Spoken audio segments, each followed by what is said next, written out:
الناس الكويسه اللي بتتابعنا وبتعمل لايك. ونزلت الملعب عادي ومسكت الام 4 وجبت البوت ده، وكان في واحد لسه بيلون ما اديتهوش فرصه، وزميله كان لسه هيهدف نت قمت خطفته. مش عليا انا الحركات دي يلا. وكان في واحد بيبوش عليا بديت عليه وجي وجبته. طلعت ابوش على اتنين هنا، واول واحد جه يبوش عليا جبته. تعالى يا حبيبي. وزميله التاني نزل لي على طول، مش عارف بيلعب معاه استغمايه ده ولا ايه. ما تظهر يا عم. يلا يا ابني. لوبي ده دوبي. ايه المنظر ده يا جدعان؟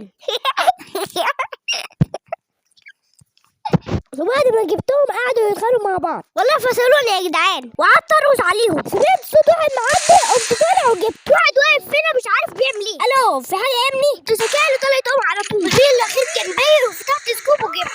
ابلع حبيبي. كان في واحد طلع لي على السلم مش عارف يعمل ايه قمت جايبه. كان في فيكتور مكمر هنا مش عارف يعمل ايه قمت جايبه. وزميلي الاخير كان متعصب وجاي ياخد حقه. تعالى مين ده يا حبيبي؟ كان في واحد هنا بيلون قمت بصيت له من الشباك وجبته. تعالى يا عبيط. كان في واحد هنا على السلم قمت جايبه ومش هسيبه غير هو صندوق. تعالى يا حبيبي. وطلعت ابص على زميلي الاخير جابني وقعد يرقص عليا وفنشني بوكسات. صبرك عليا يا حبيبي. بيفنشني انا بوكسات والله لا اوريك. ونزلت له وانا جواه غل ومش هحل. والواد بيستاذ عصافير فوق. هو الواد جه لي روشه ده ولا ايه؟ وعمرت الاوضه ورحت له. ابلع يا عبيط عشان تبقى تجيب لي بوكسات تاني. وطبعا عشان قلبي طيب مش هفنشه بوكسات، هفنشه ندات.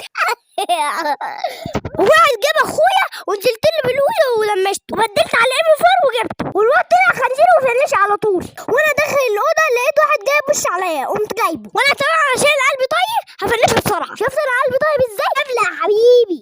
شوف اللقطه دي تستحق كام لايك. وطبعا لازم نديله الفلاش عشان ناخد الحسنات.